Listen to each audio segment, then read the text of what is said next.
Good evening, everybody. Come on in, grab a chair, make yourself comfortable. A few years are referring to this as the old Squantum School. It's good to be with everybody. I know that early last fall we had a meeting here in the community to discuss the proposed new Squantum Elementary School and the process by which we following the state guidelines, working with the school building authority. I do have some colleagues here in government I wanted to mention tonight. I know that we have City Council from Ward 6, Bill Harris, at-large Councilor Noel DeBona, and we have school committee members Barbara Goley. Frank Santoro just finished his term on the school committee, but I've asked him to stay on the building committee. He had great experience with the Quincy High building committee. Kathy Hubley, also a member of the school committee. And Bruce Ayers is in session tonight. He's very interested in this project as well, being a Squantum guy himself here. So I want to acknowledge Bruce's interest in this. And I do want to say specifically that this is another stop in the process, and there's a number of steps that the school building authority lays out that we need to follow. And so this is another stop along the way. We knew from day one it was going to be a new building, but you still have to go through the process of analyzing the old building, what are the alternatives. So we have a great team that has been exploring that for us and kind of carrying it for us as well. I do want to acknowledge the building committee and our superintendent, of course, Kevin Mulvey, and Assistant Superintendent Aaron Perkins are here. They're also part of the building committee, as is Steve Silver. Where's Steve Silver, our principal? Steve, thank you. Frank and Paul are both on that building committee. Kim Wheelwright and Sue Vanitsky, both here. Great, thank you. They're serving as community members on the committee. We appreciate your input as well. Then, of course, we have PCA 360 Arrow Street, both of the vendors that we're dealing with, the architect and OPM.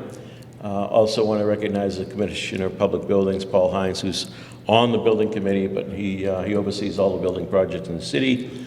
Also, Walter McDonald is serving on the building committee, serves with Paul, and Gary Cuniff, who's a Squantum guy, is also an engineer with the Public Buildings Department. So it's, as you can see, it's a collaborative effort, and I'm certainly grateful. I don't know if we have the number yet on the reimbursement rate, but we've been busy the last several years. This will be our fifth new school for the city, fourth under the school building authority. The most recent school building was the Christopher Learning Center, which we're in the process of slowly rolling out the opening of that. The school building authority, we did not go through that process. We did use some of the federal ARPA money that helped fund that project. Nonetheless, it's a new school that's going to serve students with autism. We're very excited about that project.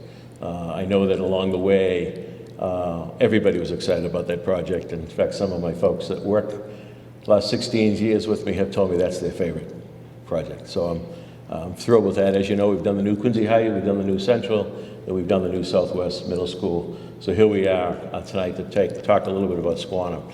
Now, what we did hear quite a bit about was how, the last meeting we had some input, we had suggestion cards, people emailed us and dropped us notes after the fact, and there seemed to be a great affinity for the facade of the original building.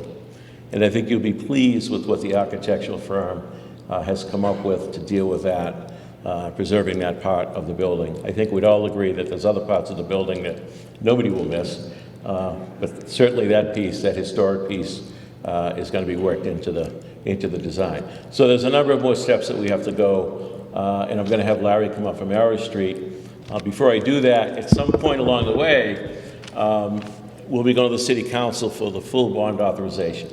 So we bond the authorization for the total amount of the project, but we never spend that money because the reimbursement from school building authority cuts that down depending on the percentage. Did we get the percentage yet, Paul?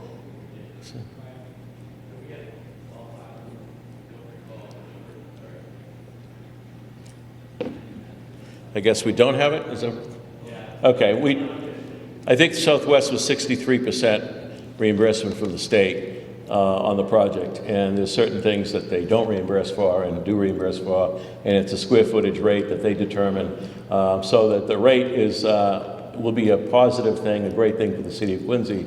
As many of you probably have read in the newspapers over the years, many communities all around us have Prop 2.5 overrides to build one school or one project, one our fifth school, without having to go near the Proposition 2.5 cap. I think that speaks well of the condition, financial condition of the city and otherwise. So along the way, as we get closer, there'll be a bond issue appropriation submitted to the City Council, and Ward 6 Council Bill Harris will then carry that through the process with the City Council, through the Finance Committee meetings. I know the Ward Council has been a strong advocate of this project for the last several years, and we'll be looking forward to working with the City Council on getting the passage of that, but that will come a little later in the process. So with that, I'm going to introduce Larry from Arrow Street. They're a terrific firm. Some of you that were here the first time, I remember Larry from the last meeting, and he'll introduce his team, and we'll go through the project a bit, and then if there's some questions afterwards, Larry, myself, or somebody from the team will be able to hopefully answer them or direct them to the right person. I do want to acknowledge Doug Guttrow from the school committee who just came in as well. Thanks, Doug, for being here. Larry. Thanks, Mr. Mayor. I appreciate the introduction. And again, I'm Larry Spang, one of the partners at Arrow Street. We're an architectural firm in downtown Boston, and thrilled to be here again. And we appreciate everyone coming out on a really cold night. You may remember in September we were here. Oh, that's the name of a song. But in any event, that was a wonderful night. A little cold, so we do appreciate it. What we're going to do, let's see if we're going to, there we go. Okay. We have a few things to go through. We're going to try and go pretty quickly because the goal really is to hear from you folks once we present the work we've been doing. So we've been working steadily with the city, the school building committee, various members of the administration, working with some of the departments in the city and developing some ideas that we will review with you this evening, and leading to what is now known as a preferred scheme for the purposes of submission to the MSBA, the Mass School Building Authority. So with that, we were thrilled to get everyone's input. You may remember we had little cards, and we loved the input. These were some various comments that people had, and it really made us feel nice to see that this is really part of the community here at Squantum, people who have been here multiple generations. And we really felt like this is an important asset for the community, and we've been certainly approaching it like that. We also asked about what you think about the future of the school. And again, some really nice ideas starting to come through, which, as the mayor indicated, we hope you'll start to see in the work we've done to date. So very much appreciate that. And at the end, you'll see we have a QR code that will take you to the school website or the school building website. And again, if you have ideas, questions, comments, please submit them, and we're happy to take those. A little bit of a difficult drawing or flow chart, but this essentially is the MSBA process. And sorry, it's a little, let's see if this is going to participate. No? Okay. We're just finishing up Module 3, which is the feasibility study. We submitted it at the end of December to the MSBA. They are reviewing it. We have another meeting with them in January and hopefully receive board approval upcoming in February. And then from here, we do schematic design. As the mayor mentioned, we will then go for funding the project. That happens both with the MSBA and the city simultaneously, which more or less is this summer. And then from there, once everyone approves it, we're off and running. We produce a set of drawings, and we're into construction. And this is a little wider understanding. Let's see if my pointer's not going to work, then we're going to get, there we go. Hopefully you guys can see. Okay, so we are here, early January of 2024. We finished the preferred schematic report. This is all part of the feasibility study. We will do the schematic design for funding in the summer, and then design development construction documents, which is us putting together drawings for start of construction in 2025. And we did want to mention there is a goal to do some of the enabling work some utility infrastructure and other things. You may see some folks out this summer because we'd like to get some work done before the kids are back in school. A lot easier then, and we can talk about that a bit. And then likely you'll see some enabling work happening in summer of 2025. Again, that's assuming all the approvals proceed as we hope. Just to again reiterate for folks, the Squantum school site is shown here in red. There is the extension of Winslow Road through the middle of what most people think of as the park, but is actually a paper street as it's called, so it was never really developed. But you'll see this is a piece that has become important in our thinking about how to circulate and how to manage in a little better way the pickup and drop off for the school.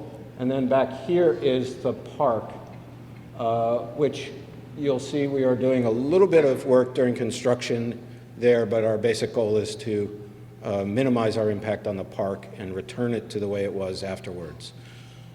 So that's an important thing for everyone to think about. We did a series of options to look at all the different ways we might think about this building, and I'm not going to drag you through all of those other than to say they start with sort of a base repair. It's called keep the existing building, repair it. If we replace one of the existing segments, two of the existing segments, replace three of the existing segments, and then build new, all new. And so we looked at those very carefully to understand the impact, the benefits, the difficulties of each of those. We sort of narrowed it down working with the school building committee and the administration, narrowed it down to really two prime options, which is doing add reno of the existing building. So here you see the 1919 building, and then wrapping a new building around it. And then here was an entirely new construction. And so we did another round of studies on those two options, really teasing them out. And in the end, as the mayor has indicated, we think you'll be pleased to see that this is the option that we're planning to go with. So more or less preserving the 1919, or the important parts of the 1919 building, and then building a brand new school around it in a way that supports the needs of the school, creates the resources for the community, but still preserving a lot of the heritage of the building.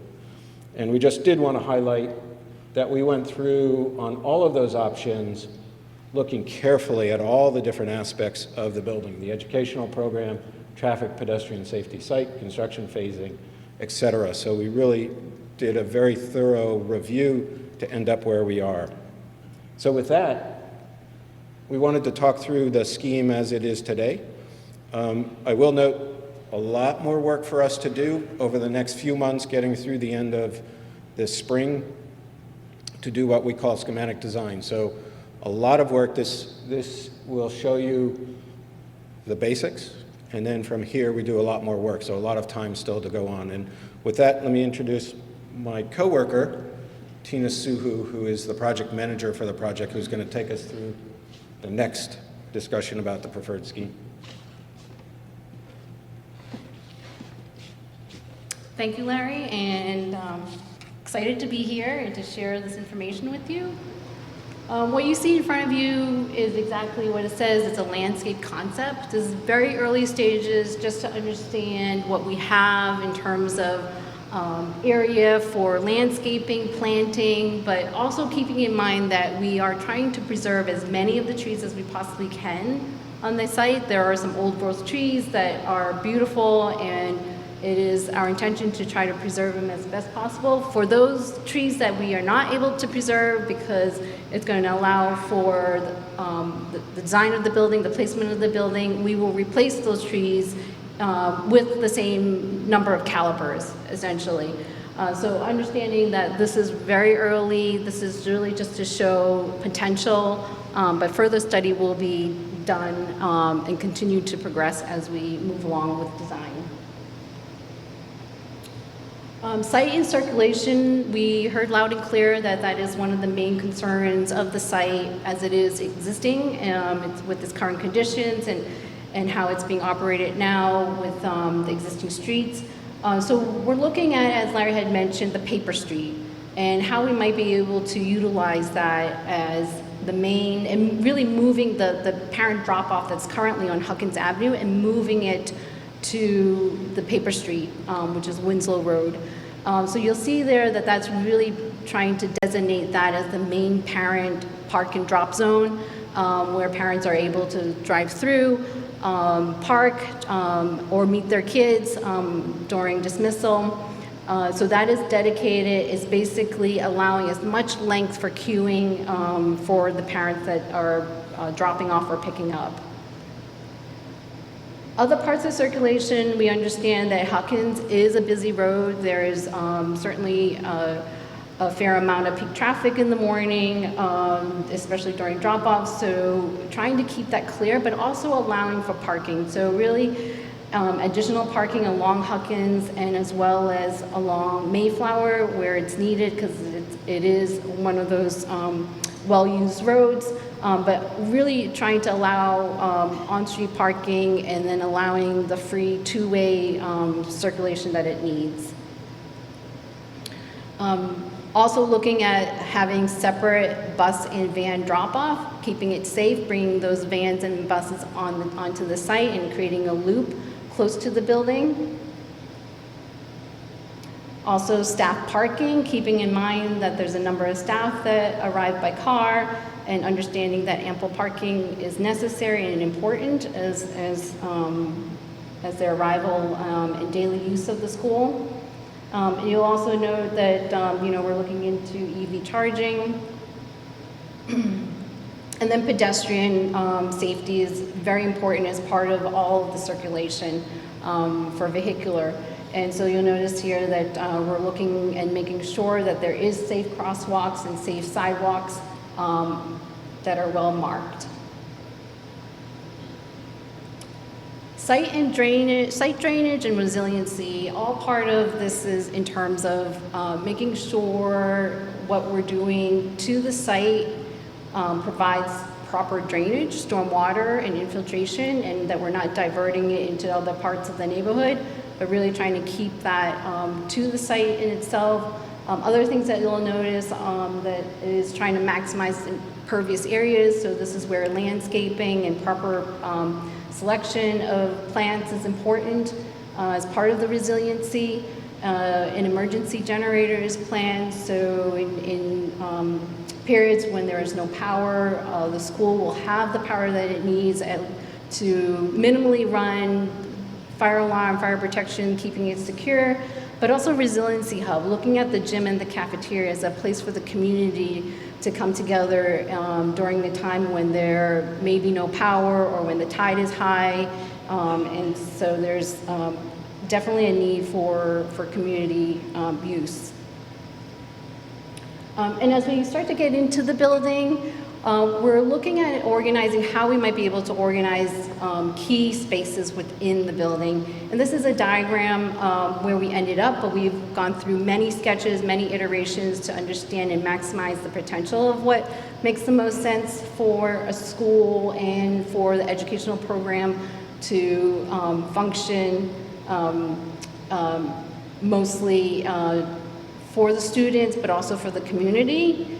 And so you'll start to see where I've highlighted it in the red dashed line is that there are community spaces. We're thinking about that very carefully as it plays in with the school and community use. And from there, we're starting to lay out what the floor plan starts to look out. This is very preliminary, really still early on, but starting to allocate all the spaces that a school would need, down to the toilets, down to custodial and storage, and all the support spaces that the educational program is looking for. And there's still a whole lot more work to be done, but these are really just some early ideas of what the first floor would look like. We are looking at this to be a two-story building. There is certainly a lot of area that is necessary that the current building doesn't have. So you'll see here, this is really, again, very early in terms of the second floor, locating classrooms and support spaces, media center, art, and STEM rooms. And I'm actually going to turn this over to Larry, just to talk about the, some of our exterior investigations that we started to do. There you go. Yeah, thanks, Dina. So what you're starting to see there is the blend of the, so let me go back for a minute. A little bit, the blend, you'll start to see what are known as classroom neighborhoods. So building on the idea that students are working together, blending in these purples are special needs, learning centers, things like that, that help support the students. So really providing much more resources here than currently there is space for it. It's resources that are being provided in the school, but right now you'll see it's happening in the hallways, it's happening in closets and other things. But in any event, we're excited about this next round of work. This was an early sketch we did, and we will mention there's the model up here, which we've been working on, and folks are welcome to come up later and take a look at it. We love the historic character of the Squantum Peninsula. There's a lot of really interesting buildings, a lot of wonderful houses that give us ideas. You know, the original 1919 building, this was a shot from when it was originally built. And taking those and sort of blending them together, and we just wanted to show an example. Here's a project we did recently in Harvard, Mass, which was part of a historic district. And we tried to blend both the old and the new in a way that it felt familiar to folks, but also provided all the educational needs for the community. So this next round of work, the next 2, 3, 4 months, is really about us turning what is a very quick sketch into something that feels more like a building. What we're starting to look at is putting some roofs up that begin to break down the scale of the building, but at the same time provide some screening for mechanical equipment. As you'll see, also provide places for photovoltaic panels so that we're capturing energy from the sun. Beginning to think about how to take the 1919 facade and then use that as the way to create the rest of the building. So we're not trying to mimic that facade, but we're also trying to be sensitive to it. So again, very early first pass on that. This is a sketch looking down, and as you can see, this is the preserved 1919 building, and this is the new building as it wraps around with an interior courtyard, which provides light in the middle of the building, but also reduces the scale of it as well. This is a shot, so one of the things people always ask is, okay, so how do you manage to construct this while we're in school? And what we're looking at, again, a very early set of studies, is retaining the 1971 wing, supplementing that with some temporary classrooms, essentially holding class in that part of the building, turning this part of the site over to the contractor, and allowing them to, in essentially one sequence, build the entire building. And then the kids move out of here back into the new building. We take this down and fix up the site, make the parking that you saw. And so it's trying very hard to shorten the amount of construction time and to reduce the impact on the students. So again, all part of our thinking, although very preliminary at this point. Folks have asked us, well, what's it like to be in those modular classrooms? We took some teachers and parents through a tour of some that are around in the area, and I think they were well received. For many folks, you know, this kind of simple modern classroom feels good. A lot of people say, oh, it's air conditioned, I like that. But, you know, it's a temporary condition, but you know, from our minds, it doesn't really impact the students' ability to learn and to go to school here, which is important. After construction, as I mentioned, the existing building gets taken down. The last piece of the existing building gets taken down. We built a new site, parking and layout. We do some work to enhance the playground, and we restore the park and fields. So again, minimizing our impact on the existing park, and improving things like parking. I think you may have seen in one of the drawings we had a line here we're actually pulling the building back from Mayflower, and that allows us to create these little on-street parking spots, but reduces our impact on these abutters. And by pulling the building down to this side of the site, we're reducing our impact on these abutters. So again, trying very carefully to understand the impact of the new construction and minimize what we're doing there. So with that, we wanted to talk a little bit, and Tina will talk about sustainability.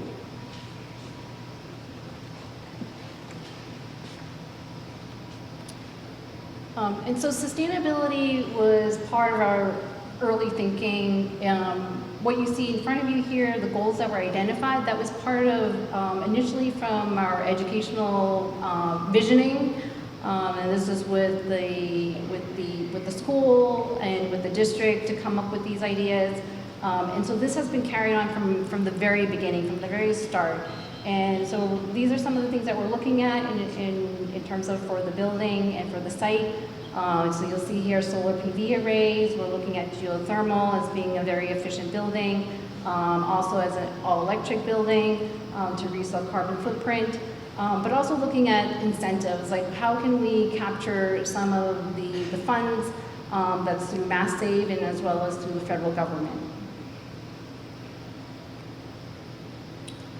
This here is really a diagram just to show you that as a whole building, as well as a whole site, that we're looking at solar orientation, really just understanding the microclimate that's at this site, but also understanding what are some of the opportunities that we can capture as we begin to design the building, such as daylighting, and EV charging, as I mentioned earlier, but also looking at the roofs that Larry had mentioned, how we might be able to maximize our solar arrays to reduce the energy that would be pulled off-grid.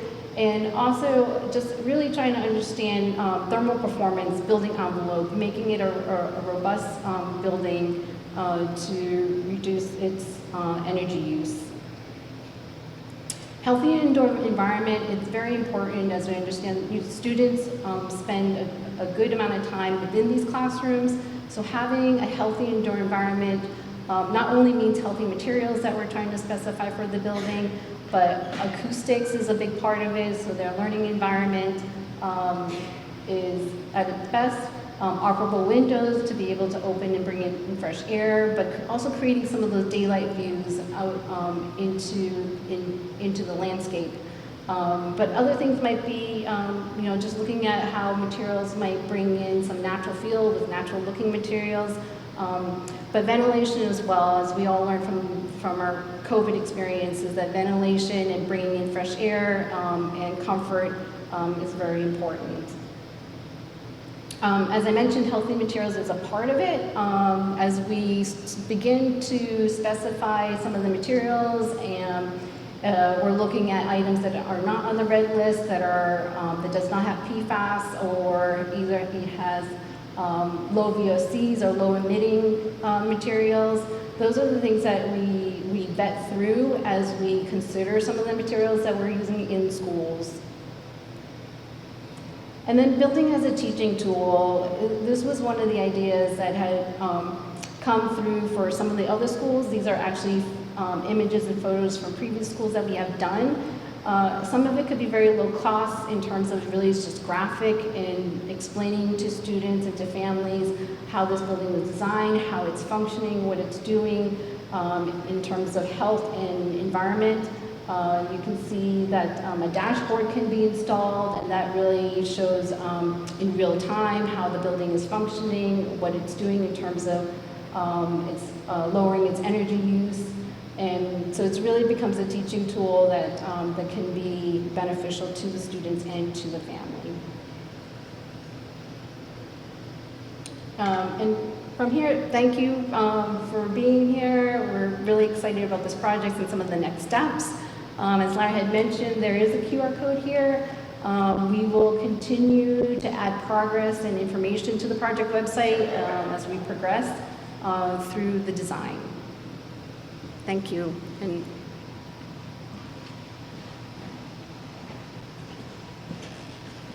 a couple of other items that are probably worthy of mention.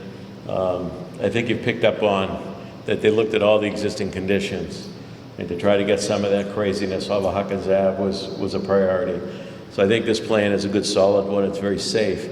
Aesthetically, we're looking at some other possibilities as well. These is kind of a wish list, not necessarily needed for the project, including looking at undergrounding the utilities on Huckins in front of the school.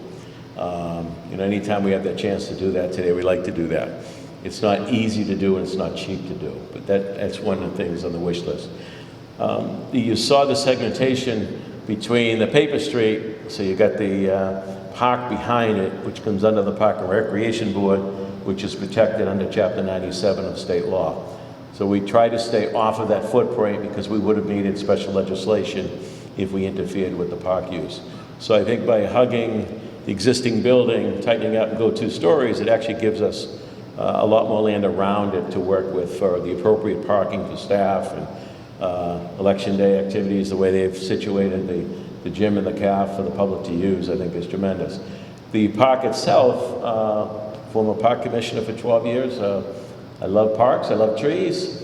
We don't have any eminent domain in this project.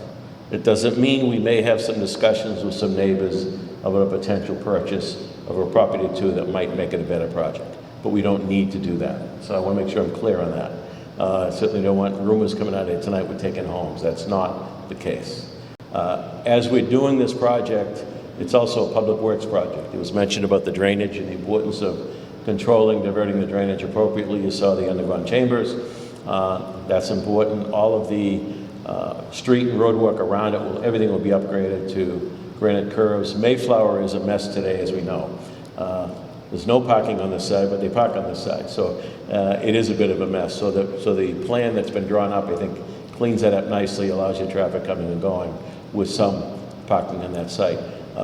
We are making every effort to save as many trees as we can, but certainly the one outside this gymnasium, this massive oak tree, we believe we're going to be able to preserve that one with the retaining wall to keep the root structure in place. So doing everything we can to protect those trees. We can't save all of them, but as was mentioned, whatever we take out will be replaced by equal caliber size trees as well. So. The one thing I'll add to that, you may see some drilling rigs out here this spring, because one of the things we want to do is understand how permeable the ground underneath some of these areas is. So just keep an eye out for them. And again, it's testing, not the start of construction. We'll be back to you long before we start construction to let you guys know it's coming. I want to thank the principal, Steve, and his staff and teachers that are here. We know that the most valuable part of the education is the teacher in the classroom, the staff that supports that education in the classroom. We also know that a healthy, modern, good, solid learning environment helps in that process. So I know we're excited about it, the school committee's excited about it, superintendent's leadership team is excited about it. I know the staff out here is certainly excited about it, and so we look forward to continue this process of sharing the information. As been said, you can check in on the website from time to time. If you have any questions about any part of the process, you can reach out to my office, superintendent's office. Bill Harris, I'm sure, would direct you to the right place if you have any questions on issues as well. So if nobody has any other questions, we invite you to come up, look at the model. We'll hang around a bit. If you have any questions you don't want to ask in public, you want to talk about personally, that's fine too. So thanks for coming out. I know it's a chilly evening, but look forward to a wonderful new elementary school, breaking ground in our 400th anniversary as a settlement. Pretty cool stuff. Thanks everyone for coming out.